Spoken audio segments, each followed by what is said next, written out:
पढ़ने वाले हैं एग्रीगेट फंक्शंस के बारे में।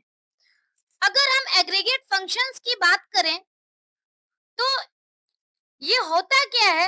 It is used to perform calculations based on multiple rows and return a single value. कहने का मतलब ये लिस्ट ऑफ वैल्यू के ऊपर काम करता है और एक सिंगल वैल्यू रिटर्न करता है। या फिर हम ये कह सकते हैं कि अगर हम एक टेबल को कंसीडर करें तो एग्रीगेट फंक्शन डेटा को समराइज करके हमें देता है। अगर हम बात करें एग्रीगेट फंक्शन की तो कॉमन एग्रीगेट फंक्शन है सम, एवरेज, काउंट, मीन, मैक्स। और काउंट एक अलग तरीके से यूज किया जाता है काउंट स्टार। तो हम इसको एक एक करके डिटेल में देखेंगे। और ध्यान रहे ये एग्रीगेट फंक्शन जो है वो कभी भी कैलकुलेशन में नल वैल्यू को कंसीडर नहीं करता है। नल वैल्यू हमेशा इग्नोर करता है। जब कभी भी हम नल वैल्यू का कंसेप्ट यूज करेंगे तो हमेशा ही एग्रीगेट फंक्शन नल वैल्यू को इग्नोर करेगा। स्टार्ट करते हैं हम लोग पहले फंक्शन से। पहला फंक्शन है max. It is used to find out the maximum value from a column. अगर हम बात करें मैक्स फंक्शन की तो मैक्स फंक्शन क्या करता है कि जो भी कॉलम है उस कॉलम के जो सबसे बड़ी वैल्यू है, जो मैक्सिमम वैल्यू है, उसे रिटर्न करेगा। अगर हम इस टेबल का एग्जांपल लें तो इस टेबल में दिया हुआ है टोटल 7 रोज है और 7 रोज में स्टूडेंट का डेटा दिया हुआ है। अगर हम यहाँ पर कंसीडर करें फर्स्ट रो को, और फर्स्ट रो में लिखा हुआ है आईडी, फर्स्ट कॉलम में आईडी है, तो यहाँ पर अगर हम एग्रीगेट फंक्शन अप्लाई करना चाहेंगे मैक्स, तो मैक्स क्या करेगा, इस पर्टिकुलर कॉलम का जो हाईएस्ट वैल्यू होगा वो हाईएस्ट वैल्यू यानी maximum value of a column return करेगा। यानी इसमें मल्टीपल रो पे हम काम कर रहे हैं और लेकिन वैल्यू हमें सिंगल मिल रही है। जैसे अगर हम क्वेरी की बात करें तो क्वेरी हम लिखते हैं सिलेक्ट के साथ, जैसे select max ID from student. यानी हम सिंपल अगर आईडी फेच करना हो तो हम लोग कमांड लिखते हैं सिलेक्ट आईडी फ्रॉम स्टूडेंट। लेकिन हमें आईडी यहाँ नहीं फेच करना, यहाँ आईडी में से मैक्सिमम वैल्यू फेच करनी है। यानी कि मैक्स आईडी फ्रॉम स्टूडेंट हो गया। तो मतलब मैक्सिमम आईडी इसमें क्या है 7, तो फाइनल रिजल्ट 7 है। जो हम अगला एग्जांपल करेंगे, सारी वैल्यू हम मेनली इसी टेबल पे बेस्ड करने वाले हैं। और ध्यान रहे कि ज्यादातर जो कैलकुलेशन होता है वो मेनली न्यूमेरिक वैल्यू पे कैलकुलेशन होता है एग्रीगेट फंक्शन का। तो सब में हम लोग जो कंसीडर करेंगे वो न्यूमेरिक वैल्यू वाले कॉलम को कंसीडर करेंगे, क्योंकि एग्रीगेट फंक्शन में हमेशा कैलकुलेशन होती है और कैलकुलेशन के लिए न्यूमेरिक वैल्यू कंसीडर होगा। अगर हम बात करें यहाँ पर इस टेबल की तो इसमें दो ही कॉलम है न्यूमेरिक, एक आईडी और एक एज, जिसके ऊपर कैलकुलेशन हो सकती है। फोन नंबर न्यूमेरिक है लेकिन फोन नंबर में क्या ही कैलकुलेशन होगा। तो एक एक करके हम देखते हैं। पहला फंक्शन हमने देखा मैक्स, दूसरा है min function. It is used to find out minimum value from a column. अगर हम सेम कॉलम से मिनिमम वैल्यू फाइंड आउट करना चाहें तो यहाँ पर कमांड होगा select min ID from student. मतलब स्टूडेंट टेबल में से हमें आईडी में से मिनिमम फाइंड आउट करना है। तो इस केस में क्या होगा, अगर हम मिनिमम फाइंड आउट करते हैं तो मिनिमम की वैल्यू क्या है 1, तो ये वैल्यू हमें रिटर्न हो रही है। नेक्स्ट है average. It is used to find out the average value from a column. यानी ये जो एग्रीगेट फंक्शन है वो एवरेज कैलकुलेशन के काम आता है। एवरेज जो है, एवरेज हम कैलकुलेट करने के लिए पहले क्या करते हैं, उस कॉलम के वैल्यू का सम करते हैं और डिवाइडेड बाय टोटल नंबर करते हैं। जैसे कि अगर हम बात करें यहाँ पर select average age from student, मतलब यहाँ पर हम एज वाली कॉलम को सिलेक्ट कर रहे हैं और इसका एवरेज निकाल रहे हैं। तो अगर हम एज कॉलम को देखें तो इससे जो एवरेज कैलकुलेट होगा, मतलब ये टोटल का ये सम और डिवाइडेड बाय 7, क्योंकि 7 नंबर ऑफ रोज है यहाँ पर। तो अगर टोटल डिवाइडेड बाय सम करेंगे तो उससे क्या होगा, एवरेज की वैल्यू हमें मिल जाएगी। जैसे यहाँ पर एवरेज की वैल्यू आई है 17.5714, एग्जैक्ट वैल्यू हमें मिलती है। नेक्स्ट है sum. It is used to find out the sum of all values of a column, मतलब जिस भी कॉलम को अगर हम कंसीडर करेंगे उस कॉलम के सारे वैल्यू की सम रिटर्न करेगा सम फंक्शन। सिंटैक्स सबका सेम होता है, जैसे select sum age from student, मतलब जो एज कॉलम है उसका सम हमें रिटर्न मिल रहा है इस केस में, और सम 123। तो इस तरह से हम एग्रीगेट फंक्शन यूज करते हैं। नेक्स्ट एग्रीगेट फंक्शन है count. It is used to count number of values in a column. अगर हम काउंट यूज करते हैं, काउंट, और काउंट के ब्रैकेट में हम काउंट कॉलम लिखते हैं। अगर कॉलम का नाम हमने लिखा है, इसका मतलब क्या है, उस पर्टिकुलर कॉलम की वैल्यू को काउंट किया जाएगा, और काउंट करने के बाद क्या है कि टोटल नंबर लिख दिया जाएगा आंसर में। अगर इस केस में काउंट स्टार हो तो काउंट स्टार के केस में भी क्या है, total number of rows count होता है। लेकिन ध्यान रहे, काउंट काउंट और काउंट स्टार दोनों का रिजल्ट तब सेम आता है जब हमारे पास टेबल में सारे वैल्यू वैलिड हो, एक भी नल नहीं हो, क्योंकि हमें पता है कि नल वैल्यू को एग्रीगेट फंक्शन इग्नोर करता है। तो उस केस में अगर हम किसी काउंट को काउंट फंक्शन का यूज करें किसी पर्टिकुलर कॉलम में और उसमें अगर नल वैल्यू है तो नल वैल्यू की काउंटिंग नहीं होगी। लेकिन अगर हम काउंट स्टार लिखते हैं, इसका मतलब सारे कॉलम के आधार पर काउंटिंग होगी।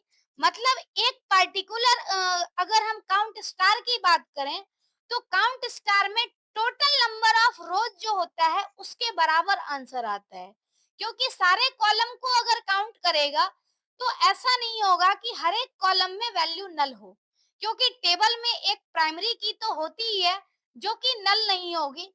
इसका मतलब काउंट स्टार का जो है आउटपुट आएगा टोटल नंबर ऑफ रोज के बराबर।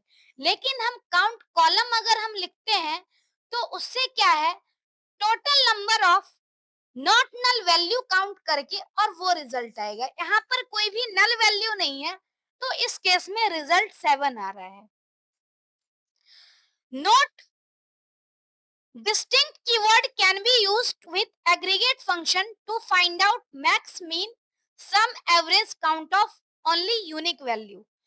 अगर हम यूनिक वैल्यू के ऊपर सिर्फ ऑपरेशन परफॉर्म करना चाहते हैं तो उस केस में हम डिस्टिंक्ट कीवर्ड का यूज कर सकते हैं एग्रीगेट फंक्शन के साथ। एक एग्जांपल देखते हैं कि कैसे हम लोग डिस्टिंक्ट फंक्शन का यूज करेंगे एग्रीगेट फंक्शन के साथ में। Let's find out total number of cities from where student came for study.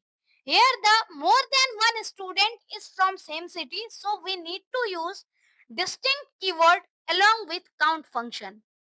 इसका मतलब क्या है कि अगर हम टेबल को कंसीडर करते हैं तो टेबल में जो स्टूडेंट है, मल्टीपल स्टूडेंट सेम सिटी से बिलोंग कर सकता है। तो इस केस में अगर हम चाहें कि सिटी जो है वो यूनिक सिटी को हमें काउंट करना है, तो जब नंबर ऑफ सिटी काउंट करेंगे तो उस टाइम में हमें डिस्टिंक्ट काउंट करना होगा। तो यहाँ पर क्या है, हम उसके लिए क्या करेंगे, कॉलम नेम से पहले हमें डिस्टिंक्ट लिखना पड़ेगा। और डिस्टिंक्ट जैसे select count distinct address from student, मतलब काउंट एड्रेस अगर हम करेंगे तो टोटल एड्रेस काउंट हो जाएगा, लेकिन हमने डिस्टिंक्ट एड्रेस किया है तो मतलब जो मैचिंग एड्रेस है वो सिर्फ एक बार काउंट होगा। जैसे दिल्ली है तो एक बार काउंट होगा, नोएडा एक बार काउंट होगा, और जो सिंगल सिंगल है वो एक बार ही काउंट हो रहा है। तो इस तरह से जो आउटपुट आएगा वो आएगा यहाँ पर 5। तो इस केस में हम डिस्टिंक्ट का जब यूज करते हैं तो हमेशा सिर्फ यूनिक वैल्यू पे कैलकुलेशन होती है। अब नेक्स्ट हमें पढ़ना है ग्रुप बाई, क्योंकि ये ग्रुप बाई जो है वो एग्रीगेट फंक्शन के साथ ही यूज होता है। लेकिन इससे पहले हम एक कंसेप्ट देखेंगे। अभी तो इसमें टेबल में नॉट नल वैल्यू नहीं थी, तो हमारा कुछ कंसेप्ट इसमें रह सकता है। लेकिन अगर हम नल वैल्यू वाले टेबल को कंसीडर करें तो और ज्यादा अच्छे से हम एग्रीगेट फंक्शन को समझ सकते हैं। तो एक टेबल हम कंसीडर करते हैं नॉट नल वाली वैल्यू। जैसे यहाँ पर हम देखते हैं एक एग्जांपल, यहाँ एक टेबल क्रिएट करेंगे। टेबल जैसे यहाँ पर दे रखी है और टेबल में हम मल्टीपल वैल्यू का यूज करेंगे। जैसे यहाँ पर हमारे पास अगर टेबल है तो टेबल के अंदर हम डिफरेंट वैल्यू को एंटर करेंगे और ये डिफरेंट वैल्यू अलग अलग तरीके से ट्रीट होगा। नॉट नल वैल्यू अलग तरीके से ट्रीट होगा, नल वैल्यू अलग तरीके से ट्रीट होगा। जैसे यहाँ पर एस आई डी हम लिख लेते हैं, स्टूडेंट आईडी। स्टूडेंट आईडी लिखने के लिए हमें क्या करना होगा, कुछ इस तरह से एस आई डी हमने लिख दिया, एस आई डी एक साथ है। ऐसे ही एस नेम यानी स्टूडेंट का नाम हो गया, सिटी और यहाँ पर मार्क्स। अब अगर हम स्टूडेंट की डिटेल यहाँ पर कंसीडर करें तो हम आईडी लिख लेते हैं यहाँ पर 1 2 3 4 5। स्टूडेंट नेम यहाँ पर राज है, टॉम है, राम है, उसके बाद जॉय और एक रॉबिन। मतलब हम यहाँ पर क्या कर रहे हैं, एक टेबल क्रिएट कर रहे हैं जिसमें 5 रो है और 4 कॉलम है। एक टेबल का हेडर है। सिटी में ये वाली फील्ड जो है वो ब्लैंक है। यहाँ पे हमने लिखा है पुणे, ये है दिल्ली, ये है नोएडा और ये अगेन दिल्ली। ये हमने क्या किया है, ये ब्लैंक रखा है, ये ब्लैंक है। अगर हम मार्क्स की बात करें तो मार्क्स इसमें क्या है 45, इसमें है 40, ये है नल 58 और ये भी है नल।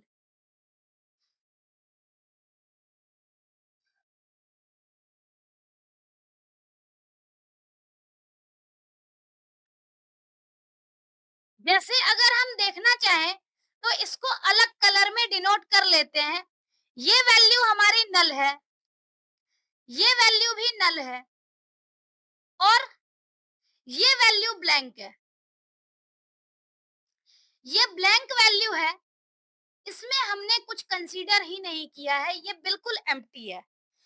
अगर हम इस तरह से समझने की कोशिश करें तो अगर हमें मार्क्स नाम के कॉलम से इनकेस अगर मिनिमम वैल्यू निकालनी होगी तो मिनिमम वैल्यू के केस में क्या होगा, नल को तो हम इग्नोर करेंगे, नल के अलावा जो वैल्यू हमारे पास बचती है वो वैल्यू कंसीडर होगी। जैसे मिनिमम वैल्यू यहाँ पर आउट ऑफ 45, 40 और 58 में मिनिमम वैल्यू 40 है, ऐसे ही मैक्सिमम वैल्यू 58 है। मिनिमम मैक्सिमम के केस में भी दिक्कत नहीं है, सम भी हो सकता है। सम में हम क्या करते हैं, 45, 40 और 58 तीनों का सम। तो मिनिमम, मैक्सिमम और सम में कोई अंतर नहीं है। सबसे ज्यादा जो गलती होती है वो होती है एवरेज और काउंट में। अगर हम इसकी बात करें इस पर्टिकुलर वैल्यू की, तो इसका एवरेज क्या होगा। एवरेज अगर हमें निकालना हो तो एवरेज निकालने के लिए हम क्या करेंगे, पहले सम करेंगे, यानी 45 प्लस 40 प्लस 58, इसका सम 143 आ गया। ये तो ठीक है, लेकिन डिवाइड हम किससे करेंगे, तो हमें पता है कि जो एग्रीगेट फंक्शन है वो नल वैल्यू को इग्नोर करता है। तो नल वैल्यू को इग्नोर करने के बाद हमारे पास टोटल वैल्यू कितनी बची, तो टोटल वैल्यू 3 है। अब 143 को जब हम 3 से डिवाइड करेंगे तो जाकर के एग्जैक्ट एवरेज आएगा। हमें कंफ्यूज नहीं होना है कि हमने टोटल 5 रो काउंट कर दिया। ऐसे ही अगर हम काउंट फंक्शन का यूज करते हैं तो काउंट फंक्शन की वैल्यू क्या आती है, तो नॉट नल वैल्यू आती है। मतलब इसमें दोनों नल वैल्यू इग्नोर होगी और मार्क्स वाले कॉलम के लिए काउंट फंक्शन क्या होगा, 3। लेकिन ध्यान रहे यहाँ पर एक कंसेप्ट हमारे पास है जो एक वैल्यू ब्लैंक है, बट ब्लैंक वैल्यू और नल वैल्यू दोनों सेम नहीं होता। ब्लैंक वैल्यू का मतलब है कि ये एक एम्प्टी वैल्यू है, इसमें कुछ भी नहीं है। मतलब जब हम इसको ऐड करेंगे तो एक तरह से जीरो ऐड होगा, लेकिन ये नल नहीं है। मतलब नल वैल्यू अगर हम इसको काउंट करते हैं, सिटी नाम के कॉलम को जो हम काउंट करेंगे तो काउंट की वैल्यू भी आएगी, काउंट सिटी लिखने पर भी वैल्यू 5 आएगी, क्योंकि जो ब्लैंक वैल्यू है और नल वैल्यू है दोनों सेम नहीं होता। अगर इसी में नल की जगह यहाँ पर ब्लैंक हो जाए, मतलब ये नल नहीं हो, ये ब्लैंक हो जाए, तो अब इस केस में एवरेज निकालना होगा। तो हमें 143 को 4 से डिवाइड करना होगा, क्योंकि नॉट नल वैल्यू को हम काउंट करते हैं और नल वैल्यू इग्नोर करते हैं। तो नल वैल्यू यहाँ पर एक ही है इस केस में, तो 1 ही इग्नोर होगा, दूसरी वैल्यू कंसीडर होगी। तो ये कुछ कंसेप्ट है जो हमें ध्यान में रखना है। नेक्स्ट है काउंट स्टार। तो काउंट स्टार का मतलब है कि ऑल कॉलम को काउंट करना। तो हम चाहे कितना भी नल वैल्यू हमारे पास हो जाए, लेकिन सारे टेबल को अगर आप कंसीडर करोगे तो सब में नल वैल्यू नहीं हो सकती है। तो इस केस में काउंट की वैल्यू क्या आ रही है, तो टोटल नंबर ऑफ रोज जो है वो काउंट स्टार की वैल्यू आती है। तो ये ध्यान में रखना है, काउंट जो है वो सिर्फ एक कॉलम, काउंट कॉलम जो है वो सिर्फ कॉलम की वैल्यू को काउंट करते हैं और इसमें नॉटनल वैल्यू को इग्नोर करते हैं। लेकिन कॉलम स्टार का जो मतलब काउंट स्टार की वैल्यू आती है वो जनरली नंबर ऑफ रोज के बराबर आती है और इसमें सारे रो कंसीडर होते हैं। तो इसलिए काउंट और काउंट स्टार की वैल्यू, मतलब काउंट कॉलम और काउंट स्टार की वैल्यू डिफरेंट हो सकती है। तो ये कुछ एग्रीगेट फंक्शन के बारे में कंसेप्ट था जिसका हमें ध्यान रखना है।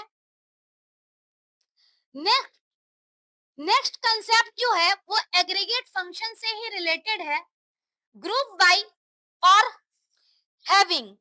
तो ग्रुप बाय और हैविंग का कंसेप्ट हमें पता होना चाहिए, क्योंकि ये जो ज्यादातर है एग्रीगेट फंक्शन के साथ ही यूज होता है। अगर हम बात करें ग्रुप बाय की और हैविंग की, तो पहले स्टार्ट करते हैं हम group by. Group by clause is used to group rows that have the same values into summary row। मतलब क्या है कि हम लोग किसी पर्टिकुलर कॉलम के आधार पर ग्रुपिंग करते हैं।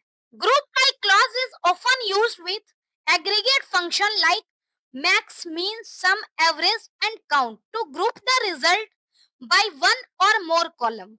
मतलब एक या एक से ज्यादा कॉलम के रिजल्ट की ग्रुपिंग करने के लिए हम लोग ग्रुप बाय क्लॉज का यूज करते हैं। It can be used with और without where clause in select statement. यानी सिलेक्ट स्टेटमेंट के साथ विथ और विदाउट वेयर क्लॉज यूज होता है। नेक्स्ट है it is applied only on numeric value. यानी हम ग्रुपिंग करते हैं, कैलकुलेशन होगी, ग्रुपिंग होगी, तो ज्यादातर ये न्यूमेरिक वैल्यू के केस में होता है। It can not be applied with distinct keyword. Distinct keyword के साथ हम ग्रुपिंग नहीं करते, मतलब एग्रीगेट फंक्शन के साथ हमें डिस्टिंक्ट कीवर्ड यूज नहीं करना है जब हम ग्रुप बाय क्लॉज का यूज करेंगे। नेक्स्ट, अगर हम एसक्यूएल सिंटैक्स की बात करें तो एसक्यूएल सिंटैक्स होता है ग्रुप बाय कॉलम नेम। यानी कॉलम नेम के साथ हमें ग्रुप बाय करना होता है। अब एग्जांपल की बात अगर है तो एग्जांपल जैसे है, let's count number of students having same age in student table. कहने का मतलब यहाँ पर स्टूडेंट टेबल को कंसीडर करके और हमें क्या करना है, एज के बेसिस पे ग्रुपिंग करनी है। अब एज के बेसिस पे ग्रुपिंग कैसे होगा, तो डिफरेंट एज की अलग अलग ग्रुप बन जाएगी।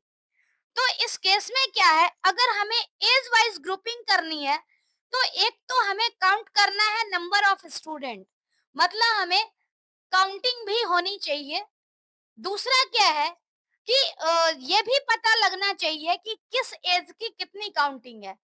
तो हम अगर डेटा फेच करेंगे तो उस केस में कम से कम हमारे पास दो कॉलम जरूर होना चाहिए, एक एज की जिसके आधार पर हम ग्रुपिंग कर रहे हैं और एक काउंटिंग की।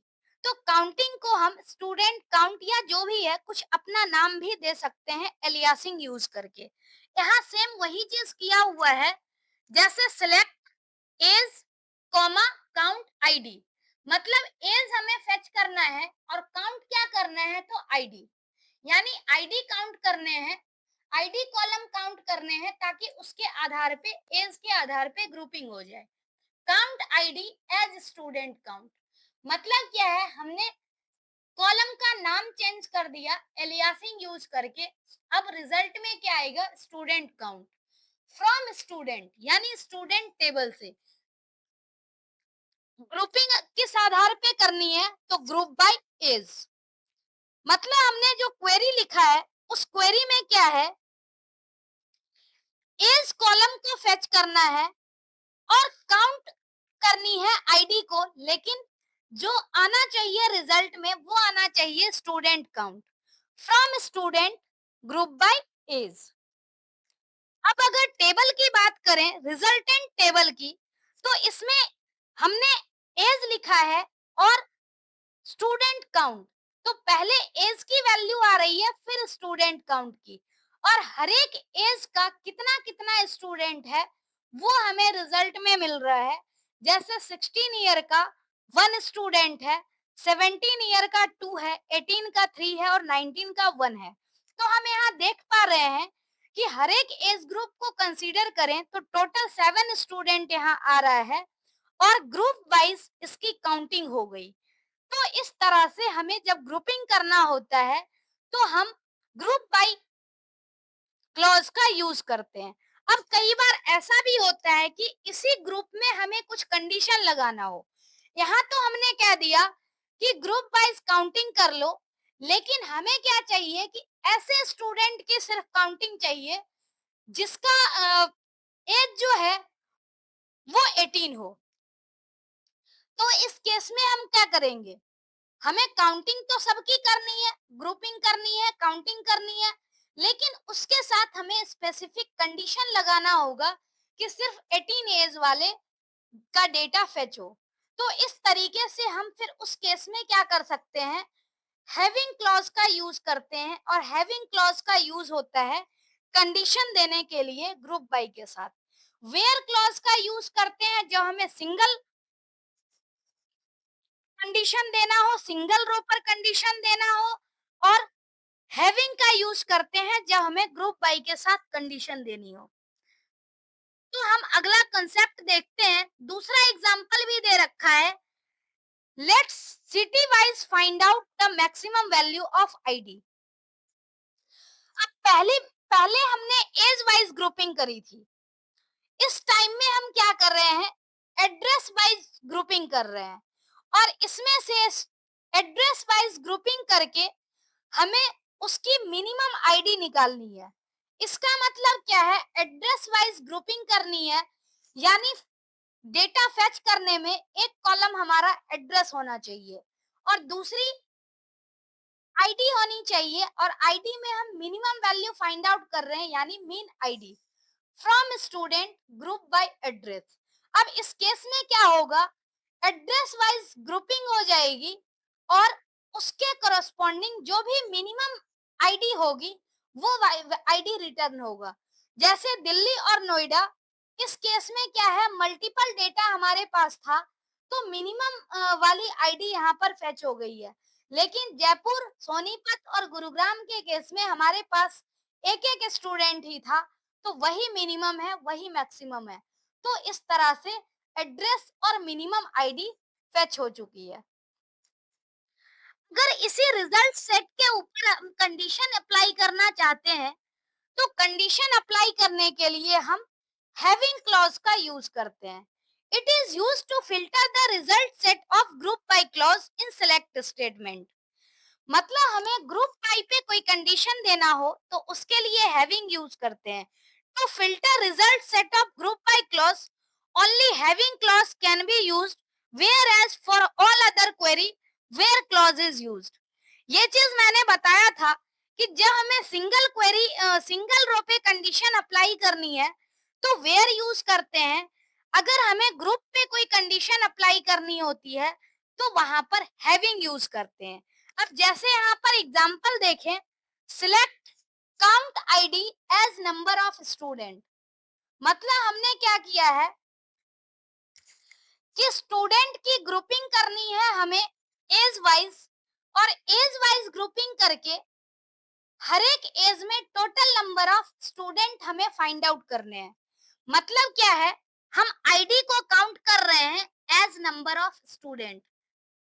आईडी को काउंट करके एज नंबर ऑफ स्टूडेंट, मतलब पहला कॉलम हमारा नंबर ऑफ स्टूडेंट आ गया। दूसरा क्या है, एज। और हमें ग्रुपिंग भी कैसे करनी है, तो एज वाइज, यानी from student group by age. तो अगर हम इतना तक लिखते हैं, इसका मतलब क्या है, एज वाइज ग्रुपिंग हो जाएगी जैसे हमने पहले देखा है, लेकिन हमने कंडीशन दे दिया हैविंग एज इक्वल टू 18। इसका मतलब क्या है, हमें रिजल्ट में सिर्फ वो डेटा दिखेगा जिसका एज ग्रेटर एज 18 है, और 18 में टोटल नंबर ऑफ स्टूडेंट कितने हैं ये हमें रिजल्ट शो हो रहा है। तो इस तरह से एग्रीगेट फंक्शन यूज होता है, और एग्रीगेट फंक्शन के साथ ही ग्रुप बाई का भी कंसेप्ट है, और कंडीशन के लिए हैविंग। इसलिए हमने तीनों मिलते जुलते कंसेप्ट को एक साथ पढ़ा है। SQL joins are used to combine rows from two or more tables based on a related columns between them। कहने का मतलब क्या है, जो SQL ज्वाइन है वो मल्टीपल टेबल से रो कंबाइन करने के लिए यूज किया जाता है। अगर हम ज्वाइन के टाइप की बात करें तो डिफरेंट टाइप के ज्वाइन होते हैं, जैसे आउटर ज्वाइन होता है। आउटर ज्वाइन की वेरियस कैटेगरी है, जैसे left outer join, right outer join, full outer join. उसी तरह से इक्वी ज्वाइन होते हैं, नेचुरल ज्वाइन होता है, क्रॉस ज्वाइन होता है। तो हमें जो भी सिलेबस में पढ़ना है उसको हम डिटेल में कवर करेंगे। पहला है टाइप्स ऑफ ज्वाइन, जिसमें फर्स्ट टाइप है कार्टेशियन प्रोडक्ट और कार्टेशियन ज्वाइन। कार्टेशियन ज्वाइन क्या करता है, it returns the Cartesian product of two tables. इसका मतलब क्या है, every row of table one with every row of table two. मतलब टेबल वन और टेबल टू का कॉम्बिनेशन होता है इसमें। अगर हम बात करें तो ये क्या करता है, it gives all possible combinations from more than one table. It combines every row from one table with every row from another table. Suppose we have 5 rows in first table and 4 rows in second table, then total number of rows in Cartesian product of two table will be 20 row. अगर हम Cartesian product की बात करें cardinality की, cardinality क्या होता है? Number of रोज होते हैं। तो कार्डिनलिटी अगर हमें निकालना होगा तो cardinality of first table comma cardinality of second table, यानी फर्स्ट टेबल में 5 रो है तो 5 इसकी कार्डिनलिटी हो गई फर्स्ट टेबल की, और सेकंड टेबल में अगर 4 रो है तो इसकी कार्डिनलिटी 4 हो गई।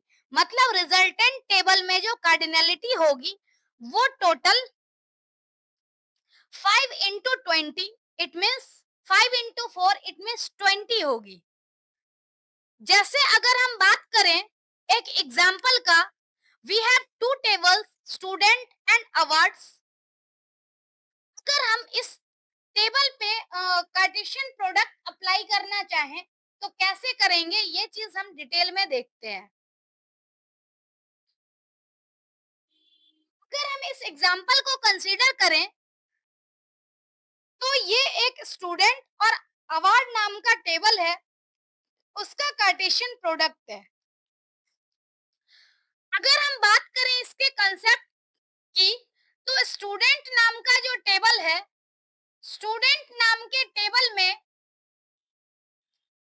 7 रो है और 5 कॉलम है। मतलब 7 रो हो गया, 5 कॉलम हो गया। अगर हम बात करें अवार्ड्स की, तो अवार्ड्स के केस में क्या है, टोटल हमारे पास 4 रो है और 2 कॉलम है। अगर आप ध्यान से देखेंगे तो इसमें नंबर ऑफ रोज और नंबर ऑफ कॉलम्स दोनों दिया हुआ है। तो रिजल्टेंट टेबल में कितने रो और कितने कॉलम होंगे ये कई बार एग्जाम में पूछा जाता है। तो जैसे फर्स्ट टेबल में आपके पास 7 रो हो गया, सेकेंड टेबल में 4 रो हो गया, मतलब फर्स्ट टेबल की कार्डिनलिटी 7 हो गई, सेकेंड की 4 हो गई। तो टोटल नंबर ऑफ रोज कितना आएगा रिजल्टेंट टेबल में? तो नंबर ऑफ रोज निकालने के लिए हम क्या करते हैं, फर्स्ट और सेकेंड टेबल के रो को मल्टीप्लाई कर देते हैं, यानी 7 इंटू 4 मतलब टोटल 28। आप अगर रिजल्ट में ध्यान से देख रहे होगे तो इसमें टोटल 28 रोज है। ऐसे ही अगर ये पूछा जाए कि कार्टेशियन प्रोडक्ट के रिजल्टेंट टेबल में नंबर ऑफ कॉलम्स कितने होंगे, तो नंबर ऑफ कॉलम्स निकालने के लिए फर्स्ट टेबल का कॉलम और सेकंड टेबल के कॉलम को हम ऐड कर देते हैं। नंबर ऑफ रो के लिए मल्टीप्लाई करते हैं, नंबर ऑफ कॉलम के लिए ऐड करते हैं, ये हमें ध्यान में रखना है। जैसे यहाँ पर फर्स्ट में 5 कॉलम है, सेकंड में 2 कॉलम है, तो 5 टू 7 हो गया। आप रिजल्ट में देखोगे तो इसमें भी टोटल 7 कॉलम है। टोटल 7 कॉलम रिजल्टेंट में है क्योंकि स्टूडेंट नाम के टेबल में 5 रो था, 5 कॉलम था और अवार्ड में 2 कॉलम था, तो टोटल 7 कॉलम। ऐसे ही स्टूडेंट नाम के टेबल में टोटल 7 रो था और अवार्ड में 4 रो था, तो 7 इंटू 4 यानी 28 रो। इस तरह से ये टेबल क्रिएट होता है और इसमें हर एक रो का रिलेशन दूसरे टेबल के हर एक रो से है। जैसे अगर हम फर्स्ट टेबल के रो की बात करें तो फर्स्ट टेबल की रो 4 टाइम रिपीट हो गई, क्योंकि जो दूसरा टेबल है उसमें हमारे पास क्या है, टोटल 4 रो है। मतलब फर्स्ट टेबल के, जैसे फर्स्ट टेबल यहाँ पर है स्टूडेंट, तो 7/5 है। अगर हम अवार्ड की बात करें तो 4/2 है। तो इसको निकालने का सबसे अच्छा तरीका है कि अगर हम, हमारे पास जैसे 7 रो है, तो 7 रो है, इसको हमें 4 टाइम रिपीट करना है, तो हर एक रो को 4 टाइम रिपीट कर दो। ऐसे ही जो दूसरा है यहाँ पर इसके अंदर क्या है, 2 कॉलम है और 4 यहाँ पर रो है। तो इसमें हमें क्या करना है, 4 है तो इसको हमें 7 टाइम रिपीट करना है। अगर आप ध्यान से देखोगे तो जैसे 7 को हमें क्या करना है, 4 टाइम रिपीट करना है। तो आप हर एक को देखो, 1 4 टाइम है, 2 4 टाइम है, 3 4 टाइम है, इस तरह से है। ऐसे ही अगर हम दूसरे टेबल में देख रहे हैं 4 रो है तो मतलब 7 टाइम डेटा रिपीट होगा। 1 2 3 4 5 6 और 7। मतलब क्या है कि हमें यहाँ पर जो कॉम्बिनेशन लिखने हैं, टोटल 7 टाइम हमें ये चीज लिखना है। और फर्स्ट में हमारे पास 7 था तो 7 रो था तो इसलिए उसको 4 टाइम हमें रिपीट कर देने हैं। और इस तरह से क्या है कि हमें एवरी रो ऑफ टेबल 1 यानी टेबल स्टूडेंट, उसका रिलेशन हमें एवरी रो ऑफ टेबल 2 यानी कि टेबल अवार्ड्स के साथ रिलेशन बनाना है।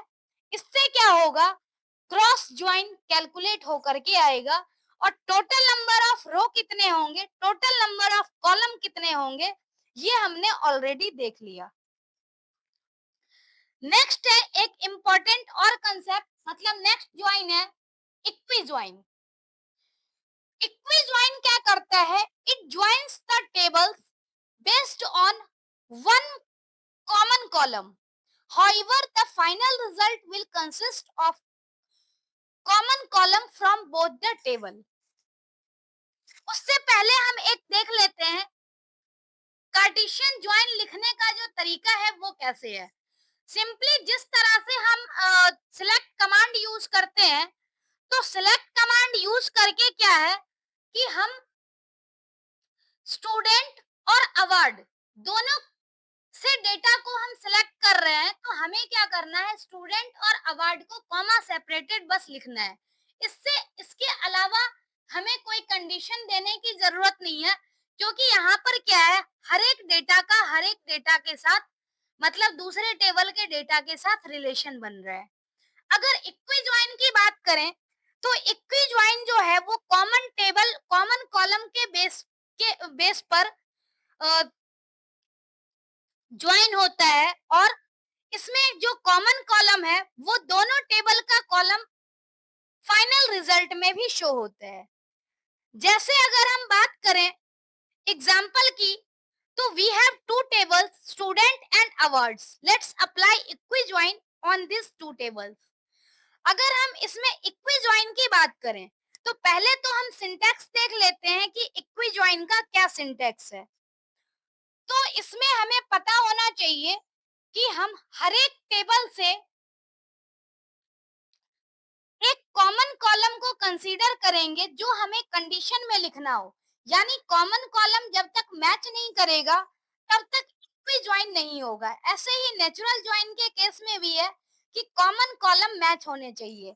अब इसको लिखने का, जैसे कार्टेशियन प्रोडक्ट में क्या है, हम लिखते हैं सिलेक्ट स्टार और फ्रॉम के बाद क्या है कि हमें दोनों टेबल का नाम लिख देना है। कैसे लिखना है, तो कॉमा से सेपरेट करके। लेकिन ये तो क्रॉस ज्वाइन में था, यहाँ पर क्या है कि हमें इक्वलिटी का कंडीशन देख करके और उसके बाद अप्लाई करना है ज्वाइन। तो यहाँ पर हम कंडीशन देंगे वेयर का, लेकिन वेयर का कंडीशन कहाँ कहाँ होगा, तो where student dot I D equal to award dot I D, मतलब स्टूडेंट नाम के टेबल की आईडी कॉलम और अवार्ड नाम के कॉलम की टेबल की आईडी कॉलम दोनों बराबर होने चाहिए। मतलब ये कंडीशन हमें स्पेसिफाई करना है जब हम ज्वाइन का यूज करेंगे। इससे हमें ये क्लियर होगा कि स्टूडेंट नाम के टेबल से हमने आईडी कंसीडर करी है और अवार्ड नाम के टेबल से भी आईडी कंसीडर करी है। अब इतना, ये टेबल जो है, ये टेबल का डेटा स्टूडेंट नाम के टेबल से था और ये टेबल का डेटा अवार्ड नाम के टेबल से था। अवार्ड में तो हमारे पास टोटल 3 ही कॉलम था जो हमने पिछले एग्जाम्पल में यूज किया, टोटल 2 कॉलम और 4 रो। लेकिन स्टूडेंट नाम के टेबल में हमारे पास टोटल 7 डेटा था। बट आपको पता है कि इक्वी ज्वाइन में क्या होता है कि जो दो कॉलम होंगे, मैचिंग कॉलम के आधार पर ही इक्वी ज्वाइन होगा। तो उस केस में क्या है कि जो नॉन मैचिंग वाले कॉलम होंगे, नॉन मैचिंग वाला जो डेटा होगा, उसके रिस्पेक्ट में कोई भी इक्वी ज्वाइन का यहाँ पर नहीं आएगा आउटपुट में। मतलब टोटल हमारे पास वैल्यू अवार्ड में 4 थी, तो सिर्फ 4 वैल्यू यहाँ पर कंसीडर किया गया है, जो कि स्टूडेंट नाम के टेबल में एग्जिस्ट करता था। Student dot ID equal to award dot ID condition को सेटिस्फाई करने के लिए। Here both the tables have common column ID, so to avoid ambiguity यानी confusion, we need to mention table name before column name. अब इस case में क्या है कि जहां पर हमने पूरा डेटा फेच किया है, वहां पर तो हम देख पा रहे हैं कि आईडी हमारे पास 2 बार आई है। लेकिन अगर हमें कुछ स्पेसिफिक डेटा फेच करना हो, तो उस केस में हम क्या करेंगे? हमें कोई अगर पर्टिकुलर कॉलम चाहिए, जैसे कि आईडी हमें एक बार चाहिए और स्टूडेंट का नाम चाहिए, तो इस केस में आईडी में कैसे पता चलेगा कि हमने कौन से टेबल की आईडी यहाँ पर फेच की है? तो उसके लिए हमें क्या करना होगा? उस टेबल का नाम डॉट आईडी लिखना होगा, कॉलम का नाम, जिससे ये पता चल जाएगा कि ये पर्टिकुलर डेटा कौन से टेबल से फेच हुआ है। जैसे यहाँ पर हमने लिखा है select ID comma student name. अब आईडी को हम जब फेच कर रहे हैं, स्टूडेंट नेम को फेच कर रहे हैं, तो आईडी का कॉलम हमारे पास 2 है। तो इससे क्या होगा? एम्बिग्यूटी होगी और रिकॉर्ड फेच नहीं होगा, एरर जनरेट होगा। तो इस केस में हमें स्पेसिफाई करना है सिलेक्ट स्टूडेंट डॉट आईडी, यानी स्टूडेंट कॉलम टेबल में से हमें आईडी को फेच करना है। उसके बाद स्टूडेंट नेम, कहां से? तो फ्रॉम स्टूडेंट अवार्ड, यानी स्टूडेंट से और अवार्ड से। किस कंडीशन पर? तो student dot ID equal to award dot ID. अब इस केस में क्या है कि हम ऐसे कॉलम जो कि मल्टीपल टाइम एग्जिस्ट करते हैं, उसमें से अगर हमें सिंगल कॉलम भी फेच करना होगा, तो हम स्पेसिफाई कर देंगे कि हमें किस टेबल से कॉलम को फेच करना है, तो यहाँ पर एम्बिग्यूटी नहीं आएगी। तो ये क्या होता है? इक्वी ज्वाइन में इस वजह से होता है क्योंकि यहाँ पर रिजल्टेंट टेबल में कॉमन वैल्यू जो होती है वो 2 बार होती है। तो इसी को एलिमिनेट करने के लिए एक कंसेप्ट आया नेचुरल ज्वाइन का। और नेचुरल ज्वाइन जो है, नेचुरल ज्वाइन में क्या होता है? It joins the table based on one common column. मतलब इसमें भी सेम चीज है नेचुरल ज्वाइन में कि कॉलम जो कॉमन कॉलम है उसके बेस पे रिजल्ट जनरेट होगा। लेकिन क्या है? Final result will consist of common column only once. मतलब इस केस में जो रिजल्ट होगा, इस केस में क्या है कि एक बार, मतलब सिंगल टाइम, अगर कॉमन कॉलम जो है वो 2 बार है, तो रिजल्ट में सिंगल टाइम ही दिखेगा। यानी इसको अगर हमें लिखना होगा, तो इस केस में क्या है? सिलेक्ट स्टार फ्रॉम स्टूडेंट, और कॉमा हमें नहीं देना है, सिंपली लिख देना है नेचुरल ज्वाइन। इससे अपने आप अंडरस्टूड होता है कि स्टूडेंट के साथ अवार्ड जो है नेचुरल ज्वाइन होना है, मतलब कि कॉमन कॉलम के आधार पे ज्वाइन होगा, और यहाँ पर कॉमन जो कॉलम है वो ओनली 1 टाइम आएगा। मतलब हमने क्या लिख दिया? सेलेक्ट स्टार फ्रॉम स्टूडेंट, और किसके साथ ज्वाइन करना है? तो नेचुरल ज्वाइन अवार्ड्स। तो ये सिंटैक्स होगा, और इस केस में हम देख रहे हैं कि रिजल्ट में हमारे पास एक बार ही आईडी है, यानी 2 बार कॉलम था आईडी का, लेकिन एक बार रिजल्ट में आ रहा है, क्योंकि इस केस में क्या है? There is no ambiguity on name of common column. अब अगर हम चाहें तो इस केस में क्या है, स्पेसिफिक नेम से भी एक्सेस कर सकते हैं। जैसे आईडी और स्टूडेंट नेम हमें फेच करना होगा, तो क्वेरी हमारी सेम रहेगी, सिर्फ स्टार की जगह हम ID comma student name mention कर देंगे। तो इससे क्या होगा, डेटा हमारा फेच हो जाएगा, और चूंकि सिंगल कॉलम है तो यहाँ पर कोई तरीके का एरर जनरेट नहीं हो रहा है। तो ये मेनली तीन ज्वाइन था, क्रॉस ज्वाइन, नेचुरल ज्वाइन और इक्वी ज्वाइन, जो कि हमें डिटेल में पढ़ना था, जो कि सिलेबस में है। इंटरफेस जनरली क्या होता है, दो चीज के बीच में कनेक्शन एस्टेब्लिश करता है। जैसे अगर हम बात करें माई एसक्यूएल और पाइथन के इंटरफेस की, यानी पाइथन और माई एसक्यूएल के बीच में अ, किसी चीज की वजह से कनेक्टिविटी हो सके, तो ऐसे ही इसी को बोला जाता है इंटरफेस। यानी जैसे ऑपरेटिंग सिस्टम है, तो ऑपरेटिंग सिस्टम में यूजर और हार्डवेयर के बीच में इंटरेक्टिविटी प्रोवाइड करता है। ऐसे ही जो इंटरफेस है, उसकी हेल्प से माई एसक्यूएल और पाइथन की कनेक्टिविटी हो सकती है, और उस कनेक्टिविटी के लिए हम पढ़ने वाले हैं my SQL database connector. In real life scenario, user interact with applications whereas data is stored in database. We have already developed Python application and database table. मतलब रियल लाइफ सिनेरियो की अगर हम बात करें, तो डेटाबेस में data store होता है, लेकिन अगर हमें उसे इंटरेक्ट करना हो, तो हम किसी ऐसे प्रोग्रामिंग लैंग्वेज की हेल्प से इंटरेक्ट कर पाते हैं, जो हमें फ्रंट से शो होता है। जैसे अगर हम डेटाबेस और पाइथन की बात करें, तो इसमें डेटाबेस बैकएंड में यूज होता है, यानी यूजर देख नहीं सकता। अगर जैसे हम कोई डेटा पाइथन एप्लीकेशन की हेल्प से डेटाबेस में इंसर्ट करें, तो पाइथन एप्लीकेशन हमें फ्रंट पे दिखता है और डेटाबेस में बैक एंड में स्टोर होता है। तो ये फ्रंट एंड और बैक एंड को जब हम कनेक्ट करते हैं, तो उसके लिए हमें कनेक्टिविटी की जरूरत होती है, जिसे हम इंटरफेस कहते हैं।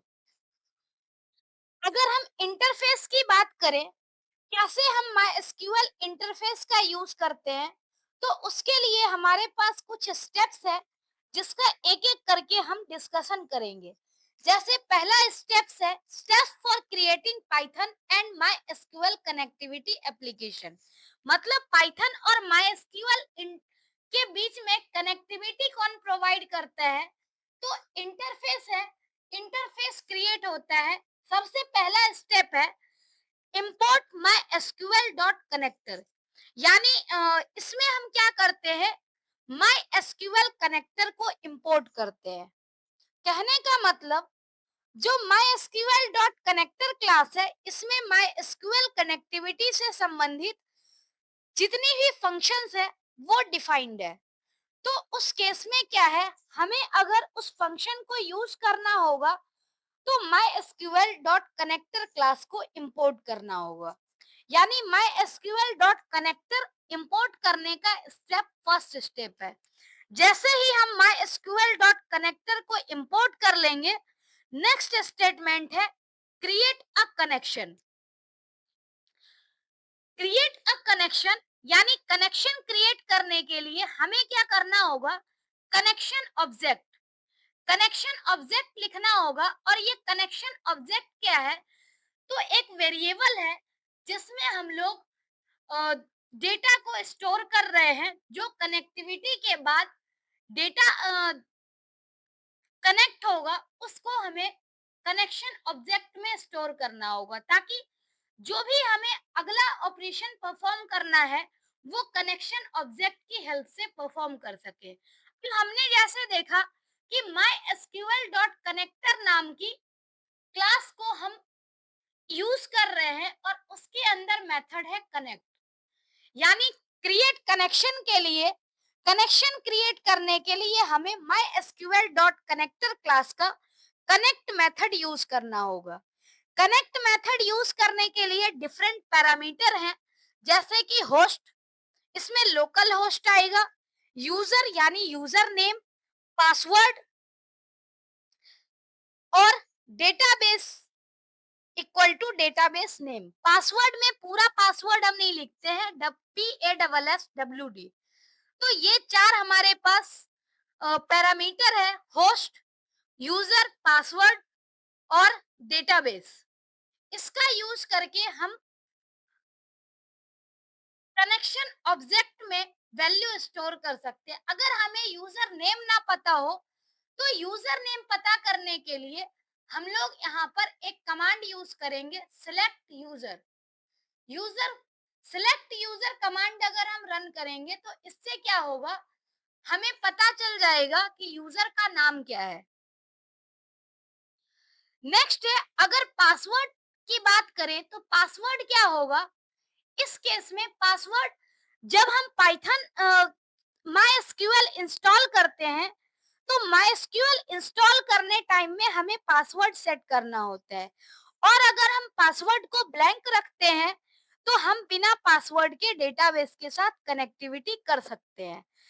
तो इसमें हमने देखा कि हम इंटरफेस क्रिएट करने के लिए पहला स्टेप है इंपोर्ट माई एसक्यूएल कनेक्टर, यानी my SQL dot connector class को हमने इंपोर्ट कर दिया ताकि हम इसके अंदर डिफरेंट जो मेथड हैं उसका हम यूज कर सके।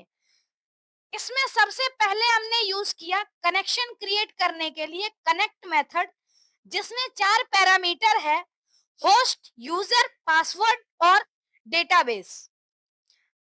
तो ये सिंटैक्स है कनेक्शन क्रिएट करने के लिए। कनेक्शन क्रिएट करने के बाद हमें तीसरा स्टेप जो फॉलो करना होगा वो होगा क्रिएट कर्सर। लेकिन उससे पहले हम देखेंगे कि हम एक्चुअल में कैसे कनेक्टिविटी कर सकते हैं।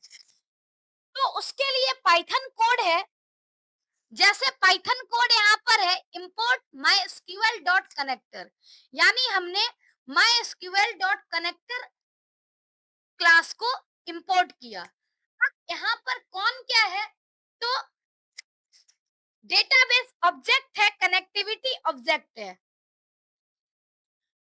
नेक्स्ट हम यूज कर रहे हैं माई डॉट कनेक्टर डॉट कनेक्ट, मतलब ये जो कनेक्ट मेथड है वो माई डॉट कनेक्टर नाम की क्लास में डिफाइन किया गया है। अब इसमें हम लोग क्या कर रहे हैं, वेरियस पैरामीटर यूज कर रहे हैं। जैसे होस्ट के लिए हमने यूज किया लोकल होस्ट, ऐसे ही यूजर जो हमने सिलेक्ट किया था ODBC at the rate local host. Database जिसके साथ हमें कनेक्टिविटी करनी है, जिस डेटाबेस के साथ कनेक्शन करना है वो डेटाबेस का नाम। यहाँ पर हमने पासवर्ड नहीं लिखा, इसका मतलब क्या है कि पासवर्ड ऑप्शन हमने इसलिए मेंशन नहीं किया है क्योंकि हमने जो माइस्क्यूएल है उसको इंस्टॉल करने टाइम में कोई पासवर्ड नहीं दिया था, पासवर्ड का फील्ड ब्लैंक था। तो अगर इस केस में पासवर्ड फील्ड ब्लैंक हो तो हमें पासवर्ड देने की जरूरत नहीं है। अब ये जब लाइन इंप्लीमेंट होगा तो हम देख भी सकते हैं कि कनेक्टिविटी सक्सेसफुली हुई है या नहीं हुई है। तो उसके लिए एक मेथड है हमारे पास, इज कनेक्टेड। तो इस कनेक्टेड मेथड का यूज करके हम चेक कर सकते हैं कि कनेक्टिविटी सक्सेसफुली हुई है या फिर फेल हुई है। तो इसके लिए हमने इफ स्टेटमेंट यूज किया है, इफ कौन क्या है, connection object dot is connected, मतलब हमने कनेक्शन ऑब्जेक्ट के साथ मेथड यूज किया है इज कनेक्टेड। अगर कनेक्शन होगा तो कनेक्शन सक्सेस प्रिंट होगा, कनेक्शन नहीं होगा तो कनेक्शन फेल्योर प्रिंट होगा।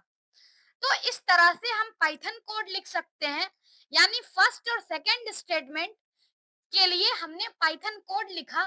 पहला था इंपोर्ट, दूसरा था कि हमें कनेक्शन स्टेब्लिश करने। इसका मतलब क्या है, दो स्टेप यहाँ पर क्रिएट हो गया, आउटपुट में आ रहा है कनेक्शन सक्सेस। इस connected function checks whether connection string is able to connect Python with MySQL, यानी कि सक्सेसफुली कनेक्ट है या नहीं है। जो पाइथन है वो माइस्क्यूएल के साथ प्रॉपरली कनेक्ट हुआ या नहीं हुआ, ये चेक करने के लिए इस कनेक्टेड मेथड का यूज करते हैं। अगर कनेक्टेड होगा तो इसका मतलब वैल्यू ट्रू आएगी, और ट्रू के केस में क्या होगा कि जो इफ का पोर्शन है वो एग्जीक्यूट होगा।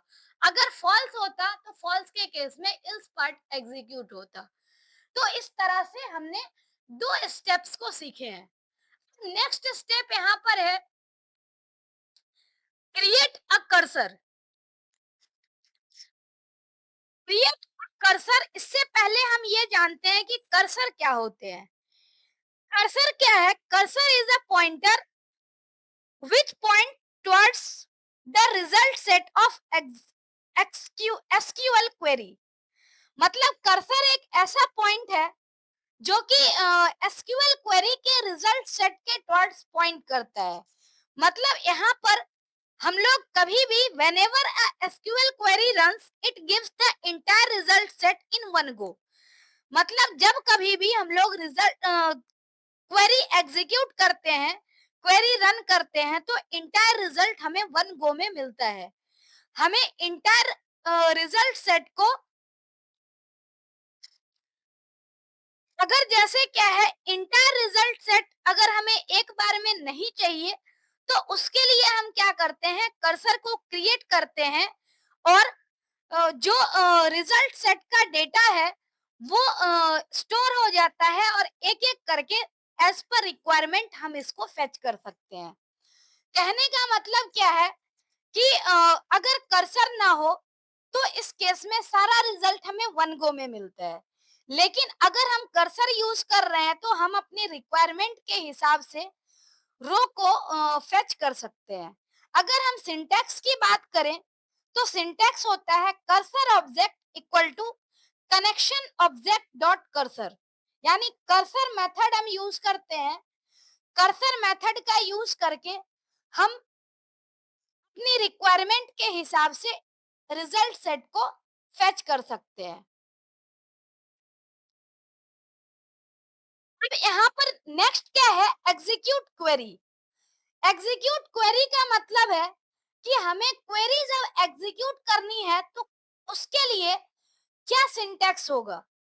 तो क्वेरी जब भी एग्जीक्यूट करनी होगी उसके लिए सिंटैक्स है cursor dot cursor object dot execute, और ब्रैकेट में हम एसक्यूएल की क्वेरी स्ट्रिंग लिखते हैं। मतलब एग्जीक्यूट में हमें वो क्वेरी लिखने हैं जिसकी हेल्प से हम क्या कर सकते हैं, क्वेरी को एग्जीक्यूट कर सकते हैं। अगर हम बात करें रिजल्ट सेट से डेटा को फेच करने की, तो उसके लिए हमारे पास डिफरेंट डिफरेंट मेथड है जिसका यूज करके हम डेटा सेट से रिजल्ट फेच कर सकते हैं। जैसे पहला है fetch all. Fetch all function क्या करता है, इंटायर रिकॉर्ड को रिजल्ट सेट से एक बार में फेच करता है। Each individual record will be in the form of a tuple, whereas entire result set will be in the form of a list। अगर हम सिंटैक्स की बात करें तो सिंटैक्स है variable name equal to cursor dot fetch all. मतलब इससे क्या होगा, सारे डेटा को एक बार में फेच कर लेगा, और इसको हम प्रिंट करना चाहें तो इंटायर डेटा एक बार में प्रिंट करेगा। हम लोग इस एग्जाम्पल से देखते हैं कि कैसे हमने सारे स्टेप्स को एक बार में कवर किए हैं। जैसे सबसे पहला है, इस एग्जाम्पल से हम समझते हैं कि हर एक स्टेप को हमने कैसे इम्प्लीमेंट किया है। तो पहला है import mysql dot connector as MYS। मतलब हमने mysql डॉट कनेक्टर जो हर जगह यूज किया था उसका एक एलियास नेम क्रिएट कर दिया। अब हमें mysql डॉट कनेक्टर लिखने की जरूरत नहीं होगी, हम MYS लिख करके काम चला सकते हैं। ये एलियासिंग का कंसेप्ट होता है, इसीलिए हम एलियास यूज करते हैं ताकि हम बड़े नाम को शॉर्ट में लिख करके और सारी फंक्शनैलिटी एक्सेस कर सकें। तो पहला स्टेप यहाँ पर है mysql डॉट कनेक्टर क्लास को इंपोर्ट करना। नेक्स्ट क्या है, कनेक्शन स्टैब्लिश करना। दूसरे लाइन में कनेक्शन स्टैब्लिश करना हुआ। तो कनेक्शन स्टैब्लिश करने के लिए हमने कनेक्शन ऑब्जेक्ट क्रिएट किया है, con, equal to my M Y S, मतलब माई एसक्यूएल डॉट कनेक्टर को हमने as M Y S import किया था, तो हमने यहाँ पर एम वाई एस लिख दिया।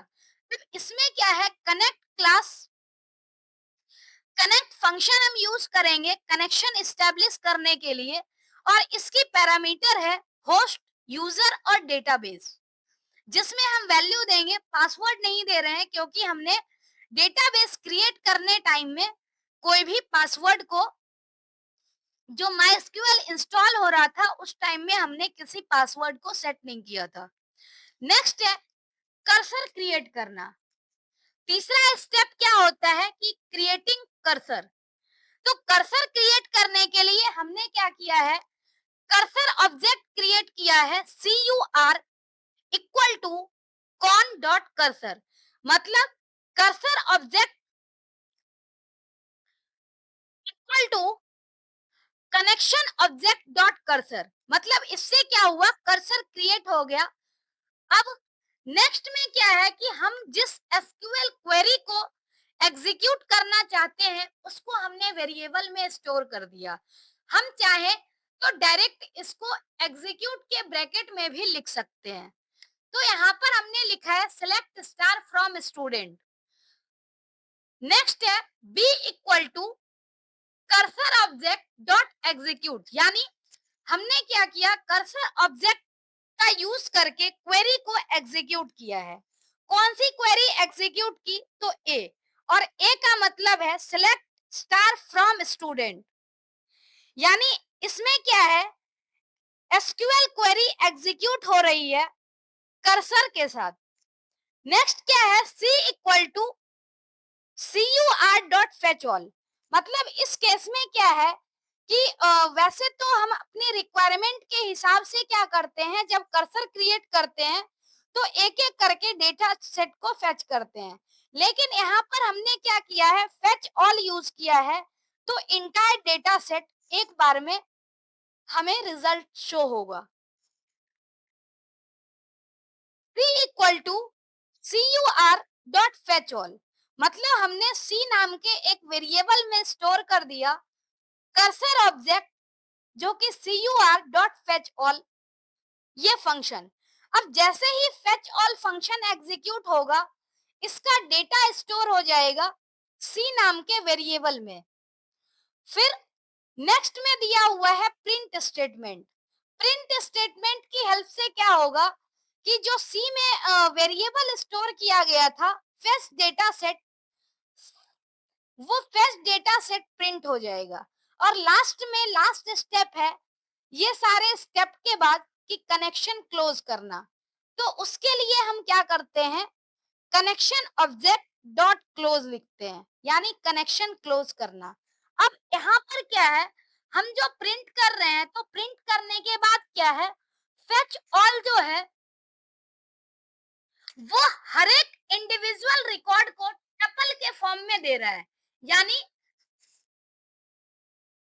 पैरेंथेसिस में लिखा हुआ है, हर एक रो एक टपल के फॉर्म में है, इंडिविजुअल टपल के फॉर्म में, और इंटायर रो की एक लिस्ट बना दी गई है। अगर हम यहाँ देखें तो हर एक रो पैरेंथेसिस में लिखा हुआ है, और पैरेंथेसिस का यूज करके और फिर यहाँ पर क्या है, हर एक रो को एक सिंगल एलिमेंट की तरह ट्रीट किया गया है और इसे लिस्ट के फॉर्म में प्रिंट कर दिया गया। इसका मतलब क्या है, फेच ऑल फंक्शन जो है वो इंटायर रिकॉर्ड को रिजल्ट सेट में शो करता है, लेकिन क्या है, इंडिविजुअल रिजल्ट टपल के फॉर्म में होगा और इंटायर डेटा सेट मिला करके एक लिस्ट बनेगी। तो इस तरह से फेच ऑल फंक्शन काम करता है। ये तो हमने बेसिकली सारे स्टेप्स देख लिए जो कि पाइथन कनेक्टिविटी में यूज होता है, लेकिन हम लोग कुछ और मेथड देखते हैं। जैसे पहला मेथड हमने देखा फेच ऑल, इससे क्या हुआ कि इंटायर रिजल्ट सेट कर्सर की हेल्प से एक बार में फेच हुआ है। नेक्स्ट हमारे पास जो फंक्शन है वो है फेच वन। प्रोग्राम सेम है, सेम प्रोग्राम हमें बार बार समझने की नीड नहीं है। यहाँ पर हम मेन कंसेप्ट को पढ़ेंगे क्योंकि हमने एक बार में ऑलरेडी प्रोग्राम समझ लिया है। नेक्स्ट क्या है, फेच वन।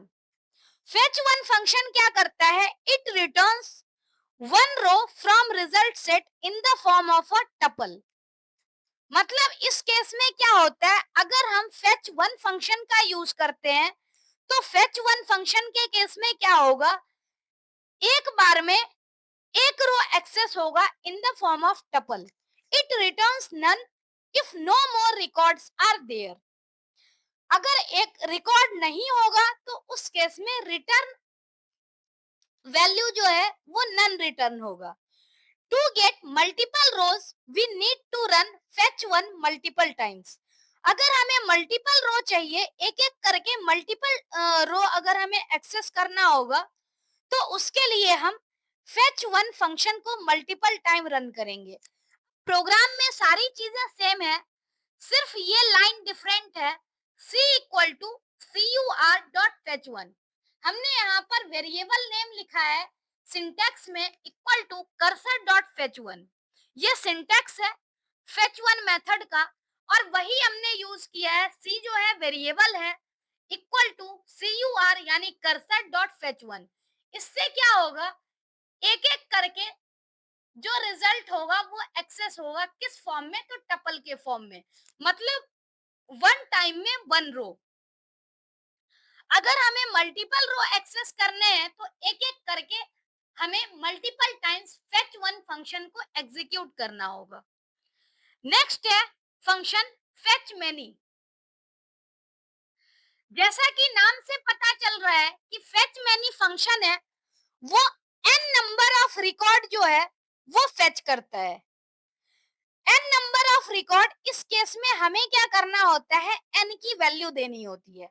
जैसे फेच ऑल से ऑल रिकॉर्ड, फेच वन से वन रिकॉर्ड फेच होगा और फेच मैनी से क्या होगा, जो हम n की वैल्यू प्रोवाइड करेंगे उतने रिकॉर्ड फेच करेगा। It returns n number of records from result set in the form of a list where each individual record in the form of a tuple। कहने का मतलब जब हम फेच मैनी यूज करेंगे तो इस केस में क्या होगा, हर एक इंडिविजुअल रिकॉर्ड टपल के फॉर्म में होगा और उससे एक लिस्ट जनरेट होगी। अगर हम यहाँ पर बात करते हैं कि अगर हमारे पास कोई अलग से और रिकॉर्ड नहीं बचेगा तो उस केस में एम्प्टी टपल क्रिएट होगा जो कि हमें आउटपुट में शो करेगा। अगर हम इसके सिंटैक्स की बात करें तो सिंटैक्स है variable name equal to cursor dot fetch many. इसका मतलब क्या है कि फेच मैनी में हमने n की वैल्यू यहाँ प्रोवाइड कराई है, वेरिएबल नेम लिखना है equal to cursor dot fetch many और n की वैल्यू। अगर हम प्रोग्राम देखें तो प्रोग्राम में क्या है, c equal to cur dot fetch many और ब्रैकेट में 5 लिखा हुआ है। इसका मतलब क्या है, फेच मैनी का यूज करके हम टोटल 5 रिकॉर्ड को एक्सेस कर पाएंगे। 5 रिकॉर्ड को एक्सेस कर पाएंगे और अगर हम रिजल्ट को देखेंगे तो रिजल्ट हमारा कुछ इस तरह से होगा आउटपुट, जिसमें हमें टोटल 5 रो दिख रहा है और 5 रो रिजल्ट के फॉर्म में मतलब टपल के फॉर्म में है और टपल फर्दर लिस्ट के फॉर्म में है। एक फंक्शन है row count. Row count function क्या करता है, रिजल्ट सेट में नंबर ऑफ रो को काउंट करते हैं। तो हमने सेम क्या किया है, इसके लिए एक वेरिएबल नेम दिया है equal to cursor dot row count. अगर हम इस लाइन को ध्यान से देखें तो हमने डी नाम का वेरिएबल लिया है और लिखा है cursor cur dot row count. इससे क्या होगा, नंबर ऑफ रोज काउंट होगा रिजल्ट सेट का और इसको जब हम प्रिंट करेंगे तो total number of rows print हो जाएगा जो रिजल्ट सेट में है। यानी अगर हम इस आउटपुट को ध्यान से देखें तो इसमें टोटल नंबर ऑफ रो 5 है, क्योंकि हमने क्या किया है, फेच मैनी में n की वैल्यू 5 दी थी और 5 रो एक्सेस हुआ। रिजल्ट सेट के रो को हमने काउंट किया है 5। तो इस तरह से हम रो काउंट वैल्यू का यूज करते हैं, रो काउंट फंक्शन। नेक्स्ट क्या है कि जब हमने यूज किया यहाँ पर प्रीवियस 5 स्टेप्स, जैसे कि इंपोर्ट माई एसक्यूएल कनेक्टर, उसके बाद हमने कनेक्शन क्रिएट किया, देन कर्सर क्रिएट किया, उसके बाद हमने क्वेरी एग्जीक्यूट करी और बाद में हमने फिर रिजल्ट सेट से डेटा एक्सट्रैक्ट किया। तो ये सारे स्टेप्स हमने किए, डिफरेंट डिफरेंट तरीके से हमने डेटा सेट को एक्सट्रैक्ट किया। अब इतना वर्क करने के बाद हमारा सबसे लास्ट जो होता है स्टेप, वो होता है कनेक्शन क्लोज करने का। मतलब जितनी भी प्रोसेसिंग है वो प्रोसेसिंग कंप्लीट करने के बाद कनेक्शन क्लोज होना चाहिए, और उसके लिए सिंटैक्स होता है कनेक्शन ऑब्जेक्ट डॉट क्लोज। अगर हम एग्जाम्पल की बात करें तो प्रीवियस एग्जाम्पल में ही हम देख सकते हैं, यहाँ पर लास्ट लाइन में लिखा हुआ है कौन, यानी कनेक्शन ऑब्जेक्ट डॉट क्लोज। मतलब इससे क्या है कि हमने जितने भी ऑपरेशन परफॉर्म कराए उसके बाद लास्ट में हमने क्या किया, कनेक्शन को क्लोज कर दिया। तो ये कुछ 6 स्टेप्स होते हैं जो कि हम लोग Python and my SQL interface connectivity में यूज करते हैं। तो ये हमें अपने सिलेबस में पढ़ना था। और इसका ज्यादातर यूज कहाँ होता है, तो जब हम कोई प्रोजेक्ट वगैरह क्रिएट करते हैं जहां पर हम पाइथन प्रोग्रामिंग को माई एसक्यूएल डेटाबेस के साथ या किसी अदर डेटाबेस के साथ इंटीग्रेट करते हैं, तो वहां पर हमें कनेक्टिविटी करनी होती है। इस केस में हम माई एसक्यूएल डेटाबेस यूज कर रहे हैं, तो यहाँ पर पाइथन और माई एसक्यूएल डेटाबेस की कनेक्टिविटी करने के लिए ये टोटल हमने 6 स्टेप्स पढ़े, डिफरेंट डिफरेंट तरीका पढ़ा रिजल्ट सेट को एक्सट्रैक्ट करने का। तो इस तरह से हम कह सकते हैं कि हमारी जो डेटाबेस वाली यूनिट है वो कवर हो चुकी है। अब जो भी हम लोग पढ़ेंगे नेक्स्ट क्लास में डिफरेंट कंटेंट के साथ आएंगे। आज के लिए इतना ही। Thank you so much.